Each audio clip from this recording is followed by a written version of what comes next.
Good morning students. Welcome to GTV College for Women ਲੀਲ ਖੁਰਦ। ਪਿਆਰੇ ਵਿਦਿਆਰਥੀਓ, BA second ਦੀ ਲਾਜ਼ਮੀ ਪੰਜਾਬੀ ਦੀ ਇਸ class ਦੇ ਵਿੱਚ ਆਪ ਸਭ ਦਾ ਦਿਲੋਂ ਸਵਾਗਤ ਹੈ। ਜਿਵੇਂ ਕਿ ਆਪਾਂ ਨੇ ਪਿਛਲੀ ਵਾਰ ਗੱਲ ਕੀਤੀ ਸੀ ਇੱਕ ਨਾਵਲ ਦੀ, ਜੋ ਕਿ ਤੁਹਾਨੂੰ ਲੱਗਿਆ ਹੋਇਆ ਹੈ ਇੱਕ ਮਿਆਨ ਦੋ ਤਲਵਾਰਾਂ। ਠੀਕ ਹੈ ਜੀ, ਆਪਾਂ ਨੇ ਇਸ ਦੇ ਲਈ ਪਿਛਲੇ ਲੈਕਚਰ ਦੇ ਵਿੱਚ ਡਿਸਕਸ ਕਰ ਲਿਆ ਸੀਗਾ, पर मैं फिर भी पिछों ही चुकूँगी। कहते एक म्यान दो तलवारां जो नावल है वो देश भगती दे नाल संबंधित है, तो इसका जो यह सिरलेख है एक म्यान दो तलवारां, ये भी मैं तुहानूं दस्सिया सी भी यह एक अखान है जिसका अर्थ ये हुंदा है कि विरोधी विचारां वाले दो जोरावर आदमी एक थां ते नहीं रह सकते, जो आपां कह दिंदे भी एक जंगल दे विच दो शेर नहीं रह सकते। म्यान एक कवर हुंदा है जिस दे विच तलवार पाई जाती है, तो एक म्यान दे विच कदे भी दो तलवारां नहीं रह सकदियां। एक जंगल दे विच दो शेर राजा नहीं बन सकते। सो इस प्रकार कहंदे भी यह एक परिवार दियां विरोधी परिस्थितियां दी ही गल इहदे विच कीती गई है।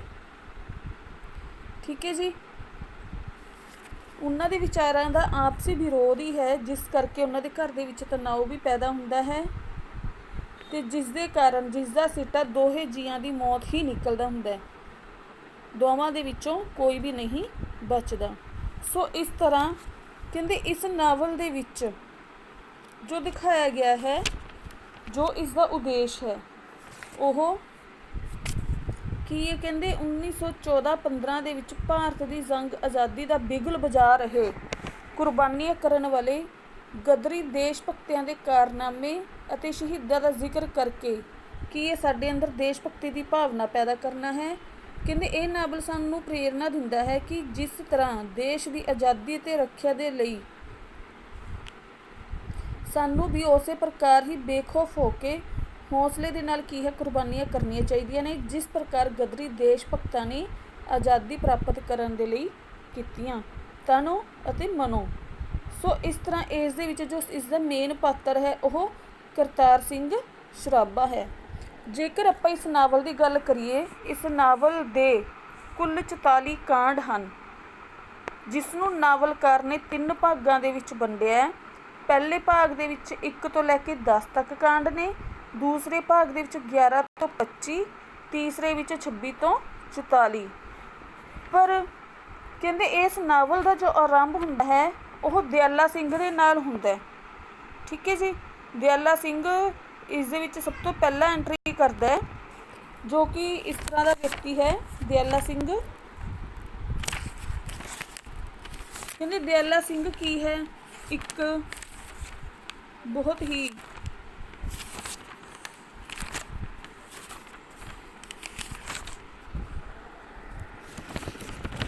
ਕਹਿੰਦੇ ਇਹ ਇੱਕ ਮਿਆਨ ਦੋ ਤਲਵਾਰਾਂ ਦੇ ਵਿੱਚ ਇਹ ਵੀ ਮਹੱਤਵਪੂਰਨ ਪਾਤਰ ਹੈ। ਜੋ ਐਂਟਰੀ ਹੁੰਦੀ ਹੈ ਇਸ ਨਾਵਲ ਦੀ, ਜੋ ਸਟਾਰਟਿੰਗ ਹੁੰਦੀ ਹੈ ਇਸੇ ਤੋਂ ਹੀ ਹੁੰਦੀ ਹੈ। ਉਸ ਦੇ ਜਿਹੜੇ ਮਾਂ-ਬਾਪ ਨੇ ਪਲੇਗ ਨਾਲ ਮਰ ਚੁੱਕੇ ਨੇ ਤੇ ਰੋਟੀ ਦੀ ਤੰਗੀ ਕਰਕੇ ਕਹਿੰਦੇ ਉਹ ਬਾਲਪਨ ਦੇ ਵਿੱਚ ਹੀ ਠਾਕੁਰ ਦੁਆਰੇ ਆ ਗਿਆ ਤੇ ਇੱਥੇ ਉਹ ਨਾਥ ਦਾ ਸੇਵਾਦਾਰ ਬਣ ਗਿਆ। ਸੋ ਉੱਥੇ ਹੀ ਉਹ ਰਹਿੰਦਾ ਸੀਗਾ। ਜਿਹੜਾ ਪਹਿਲਾ ਕਾਂਡ ਹੈ 1 ਤੋਂ ਲੈ ਕੇ 10 ਤੱਕ, ਉਸ ਦੇ ਵਿੱਚ ਕੀ ਹੈ ਇਹਨਾਂ ਝਾਕੀਆਂ ਦਾ ਹੀ ਜ਼ਿਕਰ ਕੀਤਾ ਗਿਆ ਹੈ। ਆਪਾਂ ਇਸ ਨੂੰ ਪੂਰੇ ਡਿਟੇਲ ਦੇ ਵਿੱਚ ਪੜਾਂਗੇ, ਬੁੱਕ ਦੇ ਵਿੱਚੋਂ ਪੜਾਂਗੇ। ਤੁਸੀਂ ਵੀ ਮਤਲਬ ਸਾਰੇ ਬੁੱਕ ਵਗੈਰਾ ਖਰੀਦ ਲਿਓ ਬੇਟੇ। ਜੇਕਰ ਇਸ ਨੂੰ ਡਿਟੇਲ ਦੇ ਵਿੱਚ ਨਹੀਂ ਪੜੋਗੇ ਤਾਂ ਤੁਹਾਨੂੰ ਕੁਝ ਵੀ ਸਮਝ ਨਹੀਂ ਆਵੇਗਾ। ਠੀਕ ਹੈ ਜੀ, ਸੋ ਇਸ ਪ੍ਰਕਾਰ ਆਪਾਂ ਇਸ ਨੂੰ ਸ਼ੁਰੂ ਕਰਨ ਜਾ ਰਹੇ ਹਾਂ। ਕਹਿੰਦੇ ਜਿਹੜਾ ਨਾਵਲ ਦਾ ਦੂਜਾ ਭਾਗ ਹੈ ਉਸ ਦੇ ਵਿੱਚ ਕੀ ਅਮਰੀਕਾ ਤੇ ਕੈਨੇਡਾ ਦੇ ਵਿੱਚ ਦੇਸ਼ ਦੀ ਗੁਲਾਮੀ ਕਰਨ ਨਾਲ ਜਿਹੜੇ ਜਲਾਲਤ ਭਰੇ ਸਲੂਕ ਤੋਂ ਤੰਗ ਆਏ ਤੇ ਗਦਰ ਪਾਰਟੀ ਦਾ ਗਠਨ ਹੋਇਆ ਦੂਜੇ ਕਾਂਡ ਦੇ ਵਿੱਚ। ਠੀਕ ਹੈ ਜੀ, ਅਤੇ ਜਿਹੜਾ ਤੀਜਾ ਕਾਂਡ ਹੈ ਉਸ ਦੇ ਵਿੱਚ ਸਰਕਾਰ ਪ੍ਰਸਤਾ ਤੇ ਝੋਲੀ ਚੁੱਕਾਂ ਦੇ ਨੂੰ ਮਾਰਨ ਦੀ ਤਿਆਰੀ। ਕਹਿਣ ਦਾ ਮਤਲਬ ਜਿਹੜੇ ਸਰਕਾਰ ਦੇ ਵਿਰੋਧੀ ਸੀ, ਦੇਸ਼ ਭਗਤ ਸੀ, ਉਹਨਾਂ ਨੂੰ ਮਾਰਨ ਦੀ ਤਿਆਰੀ ਕਰਨ ਦਾ ਜੋ ਸਾਰਾ ਵਿਸਥਾਰ ਹੈ ਉਹ ਆਪਾਂ ਤੀਜੇ ਕਾਂਡ ਦੇ ਵਿੱਚ ਪੜਾਂਗੇ। ਚਲੋ ਹੁਣ ਆਪਾਂ ਇਸ ਨੂੰ ਸ਼ੁਰੂ ਕਰਨ ਜਾ ਰਹੇ ਹਾਂ। ਕਿਤਾਬ ਦੇ ਵਿੱਚੋਂ ਸਾਰਿਆਂ ਨੇ ਇਸ ਨੂੰ ਬਹੁਤ ਹੀ ਵਧੀਆ ਤਰੀਕੇ ਦੇ ਨਾਲ ਤਿਆਰ ਕਰਨਾ ਹੈ। देखो असी भी तुहाडे लई घर बैठ के बहुत मेहनत कर रहे हैं ताकि तुहाडा कोई लॉस ना होवे। ਤਾਂ ਤੁਸੀਂ ਵੀ ਸਾਨੂੰ ਪੂਰਾ ਸਹਿਯੋਗ ਦਿਓ। ਠੀਕ ਹੈ ਬੇਟੇ, ਸਾਨੂੰ ਵੀ ਤੁਹਾਡੇ ਸਹਿਯੋਗ ਦੀ ਬਹੁਤ ਲੋੜ ਹੈ। ਓਕੇ ਜੀ, ਚਲੋ ਜੀ, ਹੁਣ ਆਪਾਂ ਇਸ ਦੀ ਸਟਾਰਟਿੰਗ ਕਰਨ ਜਾ ਰਹੇ ਹਾਂ ਕਿਤਾਬ ਦੇ ਵਿੱਚੋਂ। ਠੀਕ ਹੈ, ਤਾਂ ਸ਼ੁਰੂਆਤ ਜੋ ਹੁੰਦੀ ਹੈ ਉਹ ਦਿਆਲੇ ਦੀ ਐਂਟਰੀ ਦੇ ਨਾਲ ਹੀ ਹੁੰਦੀ ਹੈ, ਜੋ ਕਿ ਠਾਕੁਰ ਦੁਆਰੇ ਦੇ ਵਿੱਚ ਜਾਂਦਾ ਹੈ। ਉਹ ਅਨਾਥ ਹੈ, ਹੁਣ ਇਸ ਵਕਤ ਮਾਂ ਬਾਪ ਉਸਦੇ ਮਰ ਚੁੱਕੇ ਨੇ, ਸੋ ਰੋਟੀ ਟੁੱਕ ਦਾ ਜੋ ਹਿੱਲਾ ਕਰਨਾ ਸੀ ਉਸਨੇ, ਤਾਂ ਉਸ ਦੀ ਖਾਤਰ ਉਹ ਉੱਥੇ ਜਾਂਦਾ ਸੀ। ਤਾਂ ਸਟਾਰਟਿੰਗ ਕੀ ਹੈ, ਕਹਿੰਦੇ ਸਮਾਨ ਵੀ ਕਿੰਨਾ ਕੁ ਹੋਣਾ ਸੀ ਉਸ ਪਾਸ, ਬਸ ਭਾਗੋ ਦੇ 2 ਕੱਪੜੇ ਤੇ ਟੁੱਟਾ ਛਿੱਤਰ ਵਾਲਾ ਹਾਲ, ਹੇਠ ਵਿਛਾਉਣ ਦੋ ਇੱਕ ਭੁਰਭਰੀ ਜਿਹੀ ਫੋਹੜੀ ਅਤੇ ਲੈਣ ਨੂੰ ਅੱਧੋ ਰਾਣਾ ਜਿਹਾ ਇੱਕ ਕੰਬਲ ਤੇ ਨਾਲੇ ਖੱਦਰ ਦੀ ਇੱਕ ਚਾਦਰ, ਨਾ ਨੂੰ ਇੱਕ ਲੇਫ ਵੀ ਸੀ। ਲੇਫ ਮਤਲਬ ਰਜ਼ਾਈ। ਕਹਿੰਦੇ ਉਸ ਕੋਲ ਨੀਰੀ ਪੂਰੀ ਗੰਢੜੀ ਜਿਹੀ ਨਗੰਦੇ ਟੁੱਟੇ ਹੋਣ ਕਰਕੇ ਜਿਸ ਵਿਚਲਾ ਲੋਗੜ ਇੱਧਰੋਂ ਉੱਧਰੋਂ ਇਕੱਠਾ ਹੋਇਆ ਸੀ। ਕਹਿੰਦੇ ਭਾਂਡੇ ਠੀਕਰ ਦੇ ਤੌਰ 'ਤੇ ਉਸ ਪਾਸ ਜੇ ਕੁਝ ਸੀ ਤਾਂ ਮਾੜੇ ਮੋਟੇ ਕੰਡਿਆਂ ਵਾਲੀ ਇੱਕ ਪਤੀਲੀ, ਚਿੱਬੀ ਜਿਹੀ ਥਾਲੀ, ਤਰੇੜਿਆ ਹੋਇਆ ਕੈਂ ਦਾ ਛੰਨਾ ਤੇ ਜਰਾ ਚੰਗੇਰੀ ਹਾਲਤ ਵਿੱਚ ਗੜਬੀ। ਕਹਿਣ ਦਾ ਮਤਲਬ ਇਹ ਸਾਰੀਆਂ ਚੀਜ਼ਾਂ ਸੀ ਜਿਹੜੀਆਂ ਉਸਦੇ ਕੋਲ ਸੀਗੀਆਂ। ਕਹਿੰਦੇ ਇਸ ਤੋਂ ਛੁੱਟ ਦਿਆਲੇ ਪਾਸ ਥੋੜ੍ਹਾ ਜਿੰਨਾ ਟਕਾ ਟੁੱਕਰ ਵੀ ਸੀ ਪਤਾ ਨਹੀਂ ਕਦੋਂ ਦਾ ਜੋੜਿਆ ਅਤੇ ਸਿਰਜਿਆ ਹੈ, ਜਿਹੜਾ ਸਭੋ ਰਲਾ ਕੇ ਹੋਵੇਗਾ ਕੋਈ 8-7 ਰੁਪਇਆਂ ਦਾ। ਕਹਿੰਦੇ ਇਹ ਸਾਰਾ ਲਟਾ ਪਟਾ ਕੇ ਉਸ ਨੇ ਚਟਾਈ ਦੇ ਵਿੱਚ ਸਮੇਟਿਆ ਤੇ ਵਾਨ ਦੀ ਰੱਸੀ ਦੇ 2-4 ਬਲਾਵੇ ਦੇ ਕੇ ਬੰਨਿਆ ਤੇ ਉਸ ਨੂੰ ਮੋਢੇ 'ਤੇ ਧਰ ਕੇ ਮੁੱਝਾਖੜੇ ਹੀ ਠਾਕਰ ਦੁਆਰੇ ਦੀ 4 ਦੀਵਾਰੀ ਵਿੱਚੋਂ ਨਿਕਲ ਤੁਰਿਆ। ਕਹਿੰਦੇ ਬੁੱਢੇ ਬੋਲਦ ਵਾਲਾ ਲੇਖਾ ਸੀ ਦਿਆਲੇ ਦਾ, ਜਿਹਾ ਕਿੱਲੇ ਬੱਧਾ ਤੇਹਾ ਚੋਰਾ ਹਿੱਕਿਆ। ਕਿਸੇ ਦਾ ਕੀ ਥੁੜਿਆ ਪਿਆ ਸੀ ਉਸਦੇ ਖੂਨੋਂ, ਜਿਹੜਾ ਉਸਨੂੰ ਜਾਣ ਤੋਂ ਵਰਜਦਾ। ਕਹਿਣ ਦਾ ਮਤਲਬ ਉਹ ਇਹ ਸਾਰਾ ਸਮਾਨ ਲੈ ਕੇ ਆਪਣਾ ਬੋਰੀਆ ਬਿਸਤਰਾ ਸਮੇਟ ਕੇ ਇੱਕ ਵਾਰ ਤਾਂ ਠਾਕੁਰ ਦੁਆਰੇ ਦੇ ਵਿੱਚੋਂ ਨਿਕਲ ਤੁਰਦਾ, ਕਿਉਂਕਿ ਠਾਕੁਰ ਦੁਆਰੇ ਦੇ ਵਿੱਚ ਜੋ ਨਾਥ ਸੀ ਉਹ ਵੀ ਉਸਦੇ ਨਾਲ ਬੁਰਾ ਵਿਵਹਾਰ ਹੀ ਕਰਦਾ ਸੀ, ਜਿਸ ਕਰਕੇ ਉਹ ਉੱਥੋਂ ਨਿਕਲਦਾ ਹੈ। ਕਹਿੰਦੇ ਉਸਦੇ ਬਿਨਾਂ ਕੀ ਥੁੜਿਆ ਪਿਆ ਸੀ ਜਿਹੜਾ ਕੋਈ ਉਸਨੂੰ ਜਾਣ ਤੋਂ ਵਰਜਦਾ। ਅਲਬੱਤਾ ਉਸ ਵਰਗੇ 4 ਰਮਲੇ ਕਮਲੇ ਸਨ ਪਿੰਡ ਦੇ ਵਿੱਚ। ਉਹਨਾਂ ਵਿੱਚ ਜੇ ਕਿਸੇ ਨੂੰ ਪਤਾ ਲੱਗ ਜਾਂਦਾ ਤਾਂ ਭਾਵੇਂ ਉਸਨੂੰ ਹਟਕਣ ਵਰਜਣ ਦੀ ਕੋਸ਼ਿਸ਼ ਕੀਤੀ ਜਾਂਦੀ। ਸੰਭਵ ਹੈ ਕਿ ਇਸ ਡਰੋਂ ਦਿਆਲੇ ਨੇ ਮੂੰਹ ਹਨੇਰੇ ਹੀ ਪਿੰਡੋਂ ਨਿਕਲ ਜਾਣ ਦਾ ਕੀ ਇਰਾਦਾ ਬਣਾਇਆ ਹੋਵੇ। ਕਹਿੰਦੇ ਜੋ ਦਿਆਲਾ ਸੀ ਉਹ ਬਾਲਪਨ ਤੋਂ ਹੀ ਠਾਕਰ ਦੁਆਰੇ ਦੇ ਵਿੱਚ ਰਹਿ ਰਿਹਾ ਸੀ, ਪਰ ਕਹਿੰਦੇ ਉਹ ਨਾਥ ਦੀਆਂ ਗੱਲਾਂ ਸੁਣ ਕੇ ਅੱਕ ਚੁੱਕਾ ਸੀ, ਉਸਦੀਆਂ ਗਾਲਾਂ ਖਾ ਕੇ ਵੀ ਅੱਕ ਚੁੱਕਾ ਸੀ, ਜਿਸ ਕਰਕੇ ਉਸਨੇ ਉੱਥੋਂ ਬੋਰੀਆ ਬਿਸਤਰਾ ਕੱਟ ਕੇ ਇਕੱਠਾ ਕਰਕੇ ਉੱਥੋਂ ਨਿਕਲਣ ਦੀ ਤਿਆਰੀ ਕੀਤੀ, ਉਹ ਵੀ ਚੁੱਪ-ਚਾਪ। ਠੀਕ ਹੈ ਜੀ, ਇਹ ਇੰਨੀ ਕਹਾਣੀ ਹੈ ਜੋ ਇੱਥੋਂ ਸਟਾਰਟ ਹੁੰਦੀ ਹੈ। ਕਹਿੰਦੇ ਨਿੱਕੇ ਹੁੰਦੇ ਹੀ ਜੋ ਦਿਆਲਾ ਹੈ ਉਹ ਯਤੀਮ ਹੋ ਗਿਆ ਸੀ। ਪਿੰਡ ਵਿੱਚ ਕਈ ਵਾਰੀ ਧੌਣ ਜੋ ਪਈ ਕਿ ਉਸਦੇ ਮਾਪਿਆਂ ਨੂੰ ਸਮੇਟ ਕੇ ਲੈ ਗਈ। ਜੋ ਦਿਆਲਾ ਹੈ ਉਹ ਛੋਟਾ ਹੁੰਦਾ ਹੀ ਯਤੀਮ ਹੋ ਗਿਆ ਸੀ, ਮਤਲਬ ਉਸਦੇ ਮਾਤਾ ਪਿਤਾ ਚੱਲ ਵਸੇ ਸੀ। ਉਸ ਤੋਂ ਬਾਅਦ ਦਿਆਲਾ ਕੁਝ ਚਾਚਿਆਂ ਤਾਇਆਂ ਦੇ ਟੁਕੜਿਆਂ 'ਤੇ ਪਲਦਾ ਰਿਹਾ, ਪਰ ਚਾਚੇ ਤਾਇਆਂ ਤੋਂ ਛੁੱਟ ਚਾਚੀਆਂ ਤਾਈਆਂ ਵੀ ਤਾਂ ਉਸੇ ਦੀਆਂ ਹੀ ਸਨ। ਕਹਿੰਦੇ ਦਿਆਲੇ ਨੂੰ ਉਹ ਵਿਆਹ ਸਿੰਨਾ ਟੁੱਕਰ ਦੇਣਾ ਵੀ ਜਦ ਉਹਨਾਂ ਸਵਾਨੀਆਂ ਦੇ ਲਈ ਦੁੱਬਰ ਹੋ ਗਿਆ ਸੀ। ਕਹਿਣ ਦਾ ਮਤਲਬ ਜੋ ਚਾਚੀਆਂ ਤਾਈਆਂ ਸੀ ਉਹਨਾਂ ਨੂੰ ਉਸਨੂੰ ਰੋਟੀ ਦੇਣੀ ਔਖੀ ਹੋ ਗਈ ਸੀ, ਵਿਆਹ ਖਾਣਾ ਵੀ ਦੇਣਾ ਦੁੱਬਰ ਹੋ ਰਿਹਾ ਸੀ, ਤਾਂ ਉਸ ਨੇ ਪਿੰਡੋਂ ਬਾਹਰਲੇ ਠਾਕਰ ਦੁਆਰੇ ਜਾ ਡੇਰਾ ਲਾਇਆ, ਜਿੱਥੇ ਰਹਿੰਦਿਆਂ ਬਾਲ ਵਰੇਸ ਗੁਜ਼ਾਰੀ ਤੇ ਫਿਰ ਜਵਾਨੀ ਚੜ੍ਹਿਆ। ਇਹ ਉਸ ਦੀ ਬੈਕਗਰਾਊਂਡ ਦੱਸ ਰਹੇ ਹਾਂ ਵੀ ਕਿ ਛੋਟੇ ਹੁੰਦੇ ਹੀ ਯਤੀਮ ਹੋ ਗਿਆ ਸੀ। ਫਿਰ ਕੀ ਇਹ ਘਰਦਿਆਂ ਤੋਂ ਵੀ ਮਤਲਬ ਜਦੋਂ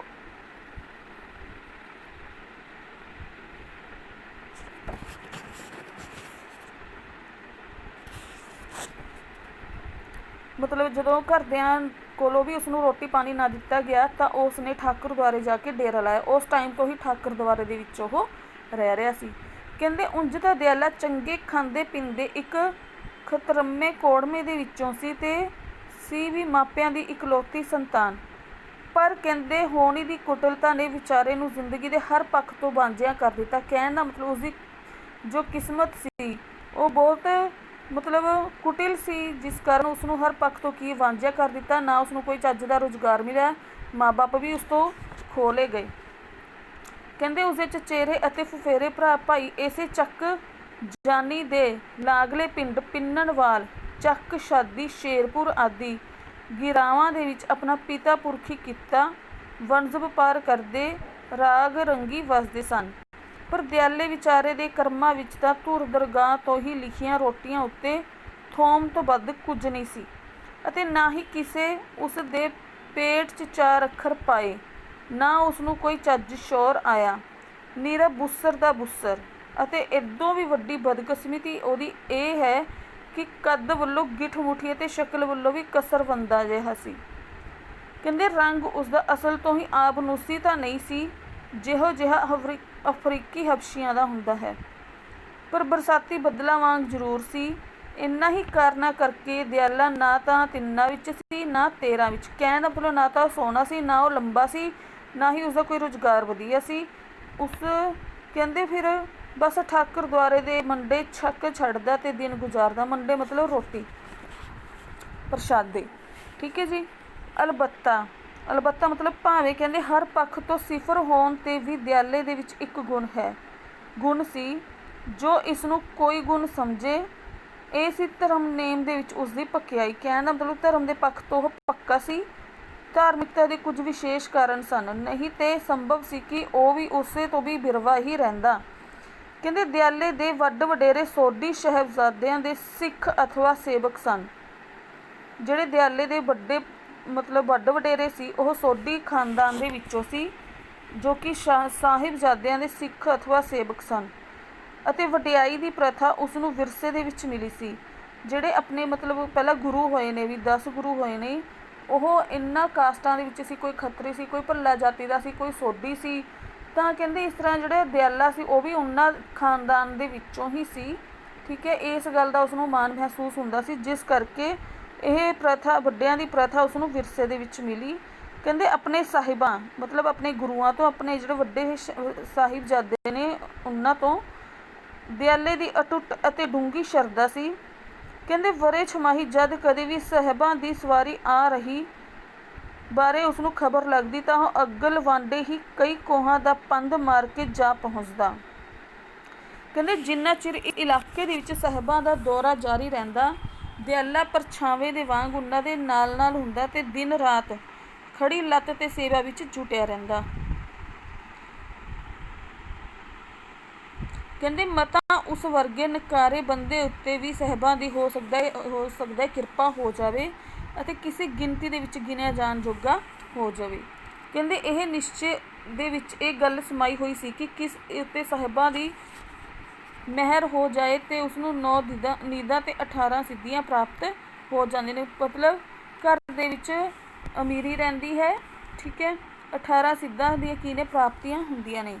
ਕਹਿੰਦੇ ਐਡਾ ਅਨਿਲ ਭਗਤ ਤੇ ਇੰਤਹਾਈ ਦਰਜੇ ਦਾ ਅੰਥਕ ਸੇਵਕ ਸਾਹਿਬਾਂ ਦੀਆਂ ਨਜ਼ਰਾਂ ਤੋਂ ਕਿਵੇਂ ਓਝਲ ਰਹਿ ਸਕਦਾ ਸੀ।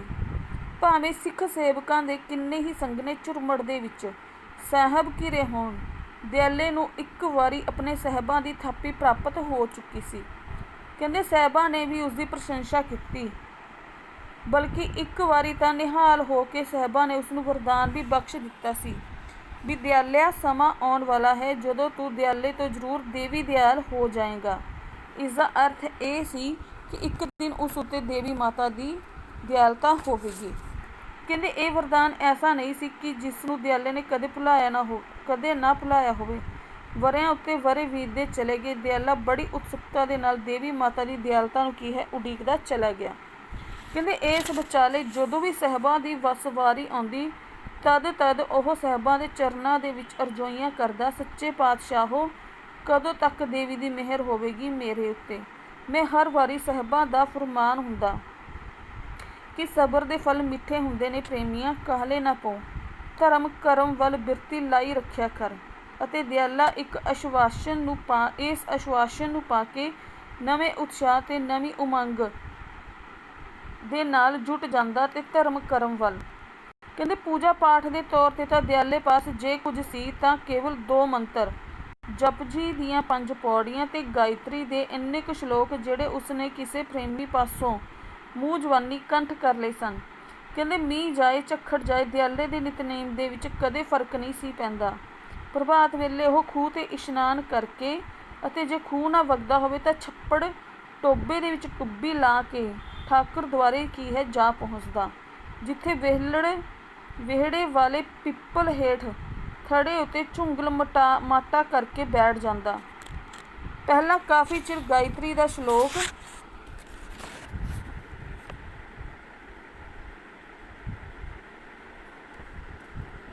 ਫਿਰ ਭੂਰ ਭਵਾ ਸਵਾਹਾ, ਮਤਲਬ ਗਾਇਤਰੀ ਮੰਤਰ ਦੇ ਵਿੱਚ ਇਹ ਲਾਈਨਾਂ ਆਉਂਦੀਆਂ ਓਮ ਭੂਰ ਭੁਵ ਸਵਹ, ਠੀਕ ਹੈ, ਤਤ ਵਿਸੁਰਵ ਰਵੇਨਿਓ ਵਰਗੋ ਦੇਵਮਿਓ ਜਪਦਾ ਰਹਿੰਦਾ। ਉਸ ਤੋਂ ਬਾਅਦ ਉਨਾ ਚਿਰ ਉਹ ਜਪਜੀ ਇੱਕ ਓਂਕਾਰ ਤੋਂ ਲੈ ਕੇ ਸਭਨਾ ਜੀਆਂ ਕਾ ਇੱਕ ਦਾਤਾ ਤੱਕ ਦਾ ਪਾਠ ਕਰਦਾ। ਕਹਿਣ ਦਾ ਮਤਲਬ 5 ਪੌੜੀਆਂ ਇੱਥੇ ਤੱਕ ਬਣਦੀਆਂ ਨੇ, ਉਸ ਦਾ ਪਾਠ ਉਹ ਕਰਦਾ। ਕਹਿੰਦੇ ਪੁਰਾਤਨ ਕਿਸਮ ਦੇ ਰੂੜੀਵਾਦ ਦਾ ਦਿਆਲੇ ਉੱਤੇ ਬਹੁਤ ਡੂੰਘਾ ਪ੍ਰਭਾਵ ਸੀ। ਜਿਹੜਾ ਪੁਰਾਤਨ ਟਾਈਮ ਦਾ ਰੂੜੀਵਾਦ ਸੀ, ਮਤਲਬ ਪਰੰਪਰਾ ਸੀ, ਉਸਦੇ ਉੱਤੇ ਪ੍ਰਭਾਵ ਸੀ। ਪੱਥਰ ਦੀ ਲੀਕ ਵਾਂਗ ਉਸਦੇ ਨਿਸ਼ਚੇ ਦੇ ਵਿੱਚ ਇਹ ਗੱਲਾਂ ਉਕਰੀਆਂ ਹੋਈਆਂ ਸਨ ਕਿ ਝੂਠ ਬੋਲਣ ਵਾਲੇ ਨੂੰ ਮਰਨ ਤੋਂ ਬਾਅਦ ਤਪਦੇ ਕੜਾਹੇ ਦੇ ਵਿੱਚ ਤਲਿਆ ਜਾਂਦਾ ਹੈ।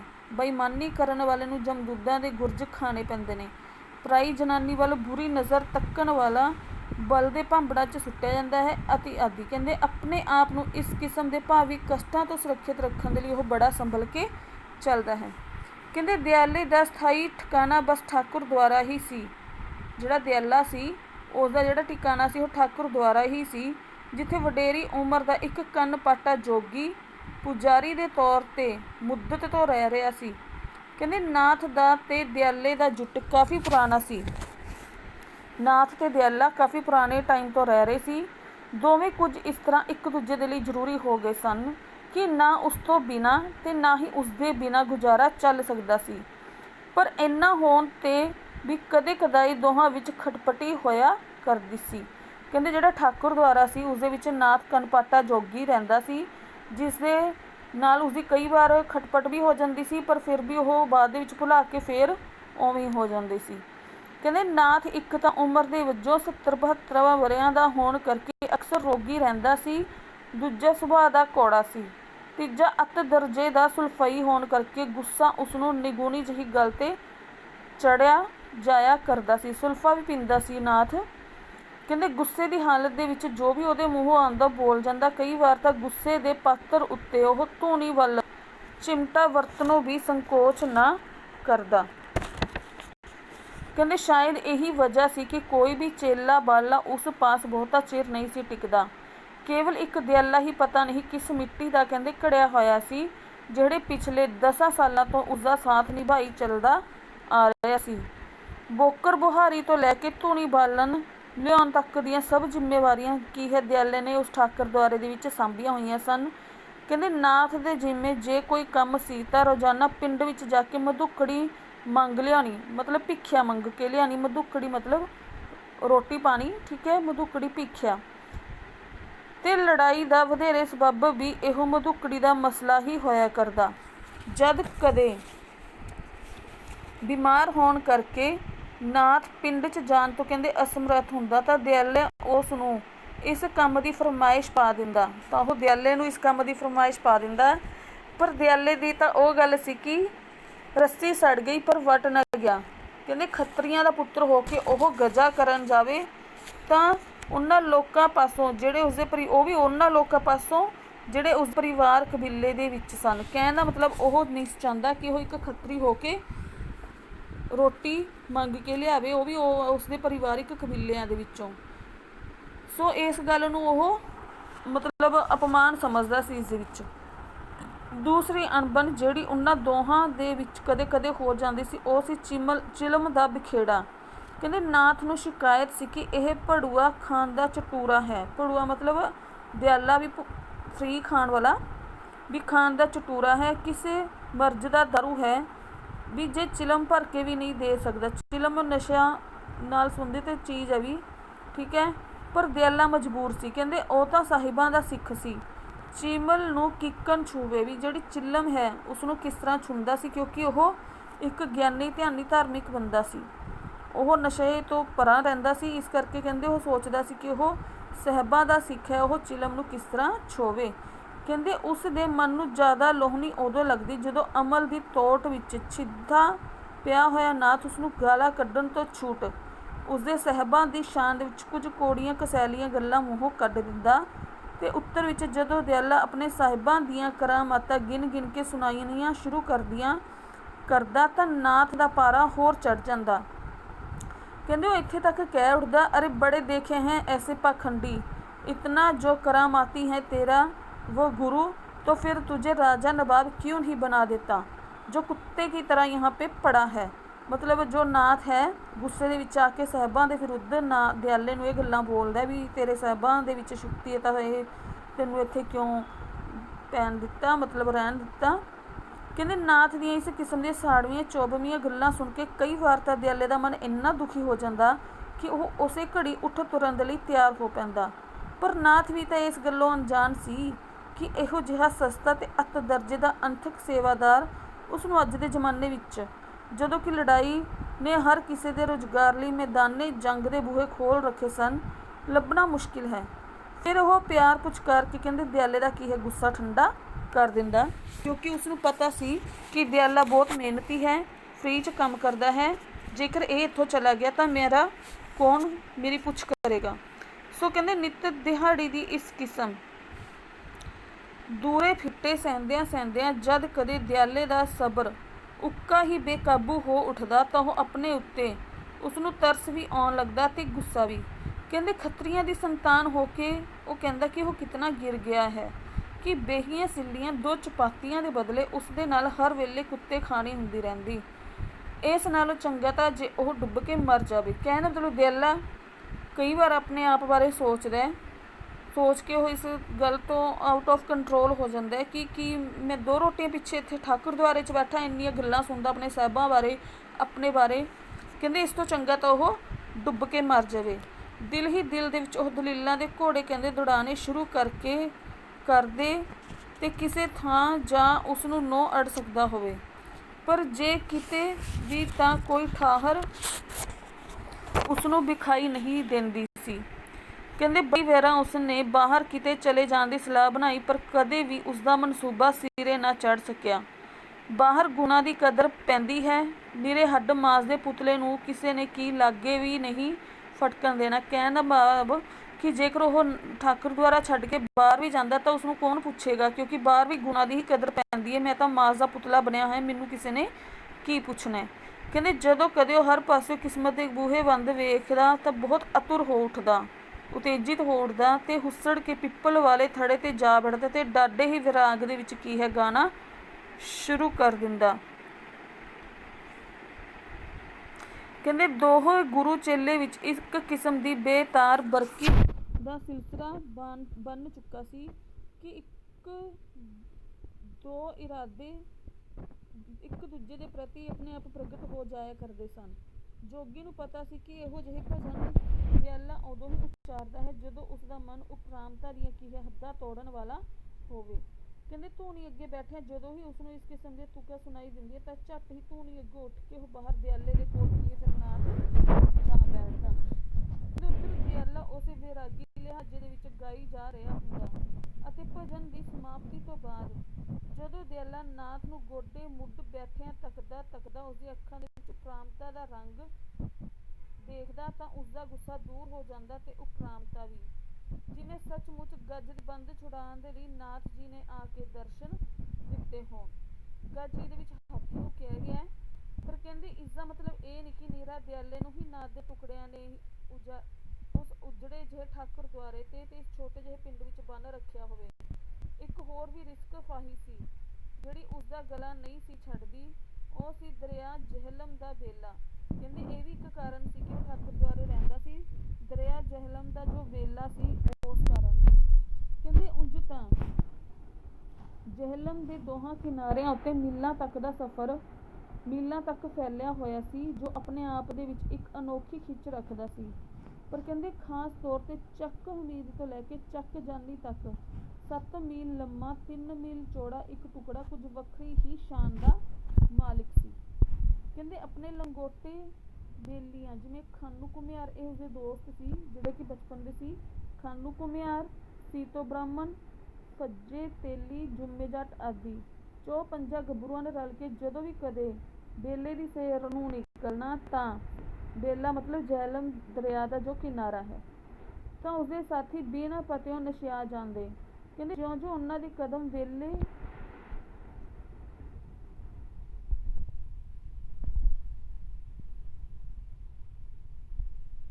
ਕਹਿੰਦੇ ਜਿਉਂ-ਜਿਉਂ ਉਹਨਾਂ ਦੇ ਕਦਮ ਬੇਲੇ ਵੱਲ ਵਧਦੇ ਜਾਂਦੇ ਤਾਂ ਦਰਿਆ ਵੱਲੋਂ ਆ ਰਹੀ ਸ਼ੀਤਲ ਹਵਾ ਦੇ ਝੋਂਕੇ ਉਹਨਾਂ ਦੇ ਕੀ ਹੈ ਅੰਦਰ ਮਸਤੀ ਭਰਦੇ ਜਾਂਦੇ ਤੇ ਉੱਚੇ ਸਰਕੜਿਆਂ, ਕਾਹੀਆਂ ਤੇ ਕੁੰਦਰ ਤੇ ਝੋਲੀ ਚੁੱਕ ਕੇ ਸਿਜਦੇ ਕਰਦੇ ਰਹੇ, ਉਹਨਾਂ ਨੂੰ ਜਾਪਦੇ ਜਿਵੇਂ ਬੇਲੇ ਦੇ ਬਾਦਸ਼ਾਹ ਹੋਣ। ਅਤੇ ਜਦ ਵੀ ਇਹ ਜੁੰਡਲੀ ਪਲਾਈਆਂ ਦੇ ਤਣਿਆਂ ਨਾਲੋਂ ਚੀਹੜ ਤੇ ਸ਼ਰਬਤੀ ਰੰਗੇ ਥੀਵਿਆਂ ਨੂੰ ਲਾ ਕੇ ਚੱਬਦੀ ਹੋਈ ਦੂਰ ਨਿਕਲ ਜਾਂਦੀ ਤਾਂ ਜੰਗਲ ਦੇ ਫੁੱਲਾਂ ਦੇ ਨਾਲ ਮਹਿਕਦੀ ਹੋਈ ਹਵਾ, ਜੰਡਾਂ ਅਤੇ ਕਰੀਰਾਂ ਤੇ ਕਿੱਕਰੀਆਂ ਦੇ ਸਾਈਆਂ ਵਿੱਚੋਂ ਇਹਨਾਂ ਨੂੰ ਕੀ ਹੈ ਅੰਮ੍ਰਿਤ ਦੇ ਘੁੱਟ ਵਰਗਾ ਕੀ ਹੈ ਸਵਾਦ ਆਉਣ ਲੱਗਦਾ। ਕਹਿੰਦੇ ਕਿਤੇ ਕਿਤੇ ਤਾਂ ਹਰੀ ਖੱਬਲ ਦੇ ਵਿਛੌਣੇ ਉੱਤੇ ਦੋਹਾਂ ਅਗਲੀਆਂ ਲੱਤਾਂ ਤੇ ਬੁੱਥੀ ਟਿਕਾਈ ਕੋਈ ਹਰਨੋਟਾ ਜਦੋਂ ਇਹਨਾਂ ਦੋ ਟੰਗੇ ਜਾਨਵਰਾਂ ਦੀ ਬਿੜਕ ਸੁਣ ਕੇ ਚੁੰਗੀਆਂ ਭਰਦਾ ਹੈ ਤਾਂ ਉੱਠ ਨੱਸਦਾ ਹੈ। ਇਹ ਵੀ ਉਸਦੇ ਮਗਰ ਦੌੜਦੇ ਨੇ। ਹਰਨੋਟਾ ਵੀ ਪੰਛੀ ਹੈ ਇੱਕ, ਠੀਕ ਹੈ। ਕਹਿੰਦੇ ਇਹਨਾਂ ਦੇ ਵੇਖਦਿਆਂ ਉਹ ਬੂਈ ਤੇ ਫਗਤੋਈ ਦੀਆਂ ਝਾੜੀਆਂ ਵਿੱਚ ਛਾਈ ਮਾਈ ਹੋ ਜਾਂਦਾ। ਕਹਿੰਦੇ ਫਰਵਾਹ ਦੇ ਤਣਿਆਂ ਦੇ ਵਿੱਚ ਖੁੱਡਿਆਂ ਦੇ ਅੰਦਰ ਤੋਤਿਆਂ ਦੇ ਨੰਨੇ ਨੁੰਨੇ ਬੱਚਿਆਂ ਨੇ ਟੀ ਦਾ ਸ਼ੋਰ ਮਚਾਈ ਰੱਖਿਆ ਹੁੰਦਾ। ਇਹਨਾਂ ਨੂੰ ਫੜਨ ਦੇ ਲਈ ਦਿਆਲੇ ਨੇ ਅੱਖੜ ਖਾਂਦ ਸਾਥੀ ਜਦ ਅਗਾਂਹ ਵੱਧਦੇ ਤਾਂ ਦਿਆਲਾ ਇਹ ਕਹਿੰਦਾ ਕਿ ਉਹਨਾਂ ਦੇ ਇਰਾਦਿਆਂ ਨੂੰ ਨਕਾਰਾ ਬਣਾ ਦਿੰਦਾ ਹੈ ਨਾ ਉਹ ਬੇਲੀਓ ਵੱਡਾ ਪਾਪ ਹੁੰਦਾ ਨੇ ਸਾਈਂ ਦੇ ਜੀਆਂ ਨੂੰ ਖਪਾਉਣਾ। ਕਹਿੰਦੇ ਸਿੰਬਲ ਦੇ ਦਰਖਤਾਂ ਨਾਲੋਂ ਰੂੰ ਦੇ ਤੁੰਬਿਆਂ ਵਰਗੀ ਫੰਬ ਜਦੋਂ ਚਿੱਟੇ ਕਬੂਤਰਾਂ ਦੇ ਵਾਂਗ ਹਵਾ ਵਿੱਚ ਉੱਡ ਰਹੀ ਹੁੰਦੀ ਤਾਂ ਇਹ ਸਭ ਛੜੱਪੇ ਮਾਰ ਕੇ ਉਹਨਾਂ ਕਬੂਤਰਾਂ ਨੂੰ ਫੜਨ ਦੇ ਯਤਨਾਂ ਦੇ ਵਿੱਚੋਂ ਕਿਤੋਂ ਨਿਕਲ ਜਾਂਦੇ। ਕਹਿਣ ਦਾ ਮਤਲਬ ਜੇਹਲਮ ਦੇ ਦਰਿਆ ਦਾ ਜੋ ਬੇਲਾ ਸੀ, ਕਿਨਾਰਾ ਸੀ, ਜਾਂ ਉੱਥੋਂ ਦਾ ਜੋ ਵਾਤਾਵਰਨ ਸੀ ਉਹ ਵੀ ਬਹੁਤ ਵਧੀਆ ਸੀ, ਜਿਸ ਕਰਕੇ ਜੋ ਦਿਆਲਾ ਸੀ ਉਹ ਪਿੰਡ ਨਹੀਂ ਸੀ ਛੱਡ ਕੇ ਜਾਂਦਾ, ਉੱਥੇ ਰਹਿਣ ਦੇ ਲਈ ਬੰਨਿਆ ਹੋਇਆ ਸੀ। ਕਹਿੰਦੇ ਬੇਲੇ ਦੀ ਸੈਰ ਇਹਨਾਂ ਗੱਭਰੂਆਂ ਦੇ ਲਈ ਨਿਰੀ ਸੈਰ ਨਹੀਂ ਸੀ, ਬਲਕਿ ਇੱਕ ਸਵਾਦਲੀ ਪਿਕਨਿਕ ਵੀ ਹੁੰਦੀ ਸੀ। ਐਸੀ ਪਿਕਨਿਕ ਜਿਸ ਲਈ ਖਾਣ ਪੀਣ ਦਾ ਸਮਾਨ ਘਰੋਂ ਲਿਆਉਣ ਲਈ ਕਿਸੇ ਨੂੰ ਲੋੜ ਨਹੀਂ ਸੀ ਹੁੰਦੀ। ਕਹਿੰਦੇ ਬੇਲੇ ਵਿੱਚ ਇੱਕ 12 ਮਾਸੀ ਮੇਵਾ ਕੋਂਕਣ ਬੇਰ ਹਮੇਸ਼ਾ ਹੀ ਉਹਨਾਂ ਦੀ ਉਦਰ ਪੂਰਨਾ ਲਈ ਮੌਜੂਦ ਹੁੰਦਾ। ਉਦਰ ਮਤਲਬ ਪੇਟ ਪੂਜਾ ਦੇ ਲਈ।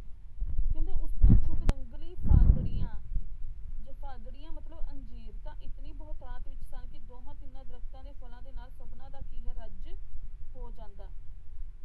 ਸੋ ਉਂਝ ਤਾਂ ਕਹਿੰਦੇ ਜੇਹਲਮ ਦਰਿਆ ਦੇ ਬੇਲੇ ਹਮੇਸ਼ਾ ਜੰਗਲੀ ਫਲਾਂ ਦੇ ਨਾਲ ਭਰੇ ਰਹਿੰਦੇ, ਪਰ ਚੇਤਰ ਅਤੇ ਵਿਸਾਖ ਦੇ ਮਹੀਨੇ ਜਦੋਂ ਪਿੱਲੂ ਪੱਕਦੇ, ਪਿੱਲੂ ਵੀ ਇੱਕ ਮਿੱਠਾ ਫਲ ਹੁੰਦਾ ਹੈ ਪਿੱਲੂ, ਤਾਂ ਇਹ ਖਾਸ ਤੌਰ ਤੇ ਰੱਬੀ ਰਹਿਮਤਾਂ ਦੇ ਨਾਲ ਵਰਸੋਏ ਜਾਪਦੇ। ਇੰਨੇ ਮਿੱਠੇ ਪਿੱਲੂ ਕਿ ਸ਼ਹਿਦ ਵੀ ਪਿੱਛੇ ਸੁੱਟਣ, ਖਾਂਦਿਆਂ ਪੇਟ ਭਰ ਜਾਵੇ ਪਰ ਜ਼ਬਾਨ ਨਹੀਂ ਸੀ ਰੱਜਦੀ।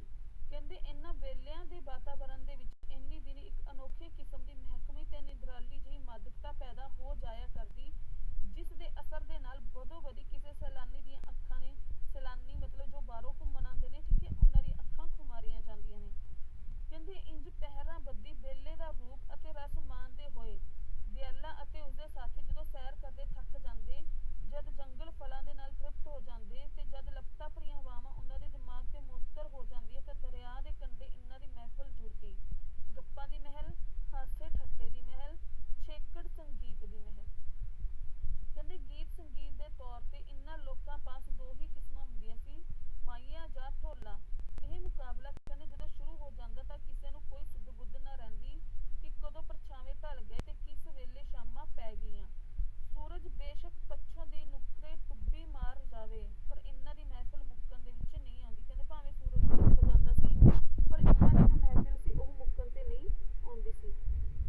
ਲਾਇਓਈ ਹੁਣ ਘੜਾਂ 'ਚ ਭੰਨਾਇਓ ਜੱਗ ਤੇ ਤਰੁੱਟੀ ਦੀ ਇਹ ਨਿਸ਼ਾਨੀ ਜੂ ਬੱਦਲ ਵਹਿੰਦੇ ਨੇ ਗੱਜ ਕੇ।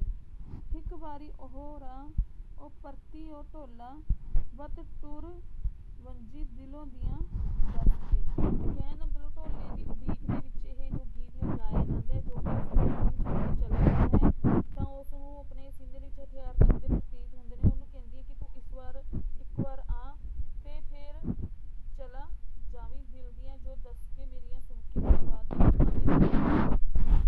ਕਹਿੰਦੇ ਏਦਾਂ ਹੀ ਰੀਸੇ ਰੀਸ ਗਾਉਂਦਿਆਂ ਜਦੋਂ ਤਰਕਾਲਾ ਪੈ ਜਾਂਦੀ ਤਾਂ ਮਸਾਂ ਕਿਤੇ ਪਿੱਛਾ ਮੁੜਨ ਦਾ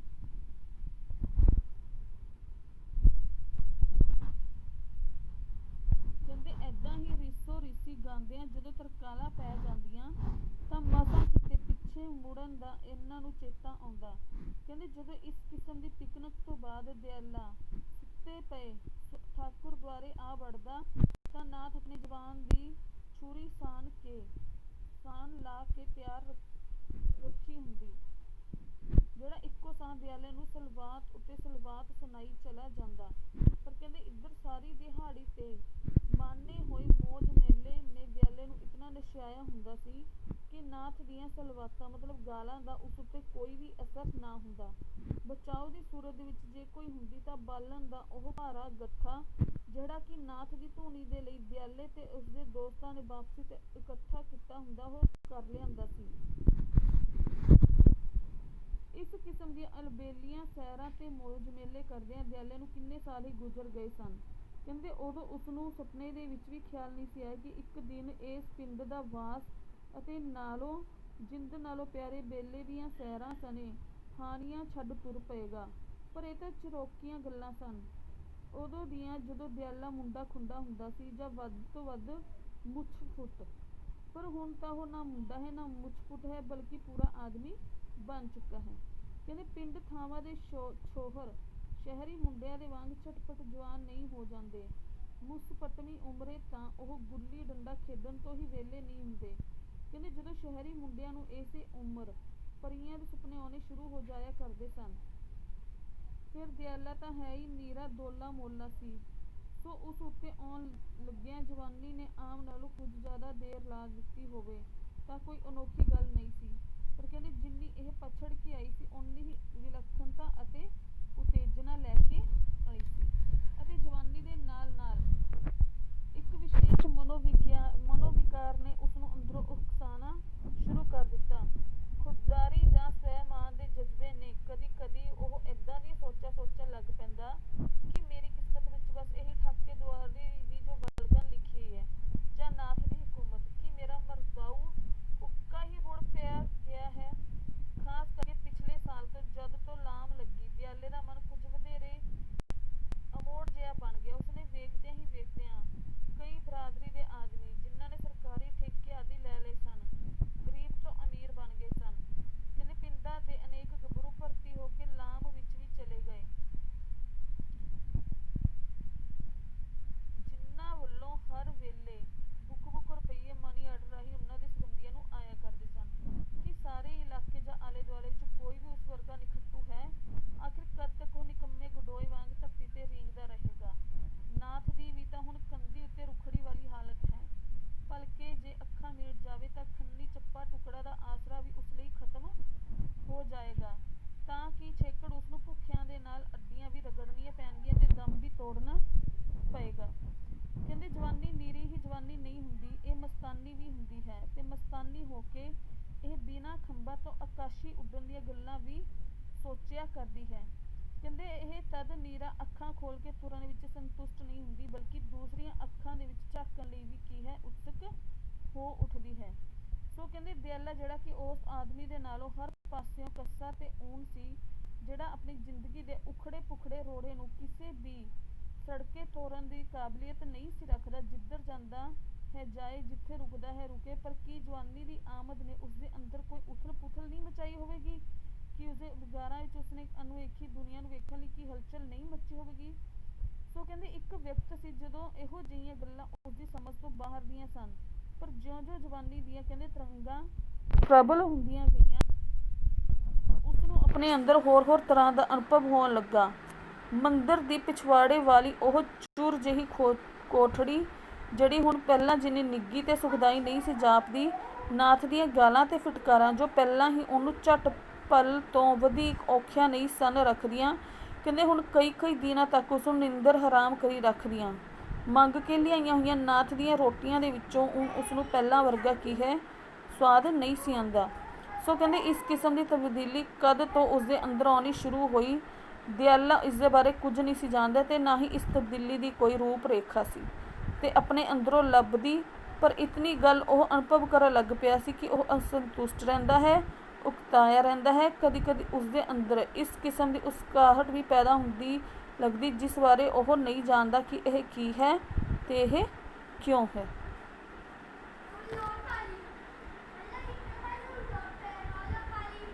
ਸੋ ਪਿਆਰੇ ਵਿਦਿਆਰਥੀਓ, ਅੱਜ ਆਪਾਂ ਇੱਥੇ ਤੱਕ ਹੀ ਪੜ੍ਹਾਂਗੇ।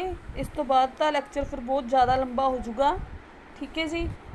ਇੱਥੋਂ ਹੀ ਆਪਾਂ ਅਗਲੇ ਲੈਕਚਰ ਦੇ ਵਿੱਚ ਸਟਾਰਟ ਕਰਾਂਗੇ। ਇਸ ਲੈਕਚਰ ਦੇ ਵਿੱਚ ਆਪਾਂ ਨੇ ਕੀ ਪੜ੍ਹਿਆ ਕਿ ਜੋ ਦਿਆਲਾ ਹੈ, ਜੋ ਬਚਪਨ ਦੇ ਵਿੱਚ ਯਤੀਮ ਹੋ ਜਾਂਦਾ ਹੈ, ਠਾਕੁਰ ਦੁਆਰੇ ਦੇ ਵਿੱਚ ਰਹਿੰਦਾ ਹੈ, ਪਰ ਹੁਣ ਉਹ ਇੰਨਾ ਉਕਤਾਦ ਹੁੰਦਾ ਕਿ ਜੋ ਫਸਟ ਐਂਟਰੀ ਹੈ ਉਸਦੀ ਉੱਥੋਂ ਭੱਜਣ ਦੀ ਹੁੰਦੀ ਹੈ, ਵੀ ਉਹ ਸਾਰਾ ਆਪਣਾ ਨਿੱਕ ਸੁੱਕ ਸਮਾਨ ਇਕੱਠਾ ਕਰਕੇ ਭੱਜਣ ਦੀ ਤਿਆਰੀ ਕਰ ਰਿਹਾ ਹੁੰਦਾ ਕਿ ਮੈਂ ਇੱਥੋਂ ਚਲਾ ਜਾਵਾਂ। ਇਸ ਦੇ ਵਿੱਚ ਹੀ ਆਪਾਂ ਨੇ ਉਸਦੀ ਬੈਕਗਰਾਊਂਡ ਪੜ੍ਹਿਆ ਕਿ ਦਿਆਲਾ ਕਿਵੇਂ ਯਤੀਮ ਹੋਇਆ, ਕਿਵੇਂ ਉਸਦੇ ਮਾਂ ਬਾਪ ਮਰੇ, ਕਿਵੇਂ ਉਹ ਠਾਕੁਰ ਦੁਆਰੇ ਦੇ ਵਿੱਚ ਰਹਿੰਦਿਆਂ ਹੋਇਆ ਉਸਨੇ ਨਾਥ ਦੀਆਂ ਗੱਲਾਂ ਸੁਣੀਆਂ, ਗਾਲਾਂ ਸੁਣੀਆਂ ਤੇ ਉਸਦਾ ਪਿਆਰ ਵੀ ਦੇਖਿਆ। ਪਰ ਹੁਣ ਉਹ ਅੱਕ ਚੁੱਕਾ ਸੀ, ਇਹ ਬਦਲਾਵ ਉਸਦੇ ਵਿੱਚ ਆਉਣ ਲੱਗ ਪਿਆ ਸੀ। ਇਹ ਉਹ ਵੀ ਨਹੀਂ ਸੀ ਜਾਣਦਾ ਕਿ ਇਹ ਕਿਉਂ ਹੈ, ਕਿਵੇਂ ਹੈ। ਸੋ ਇੱਥੇ ਤੱਕ ਆਪਾਂ ਨੇ ਪੜ੍ਹਿਆ।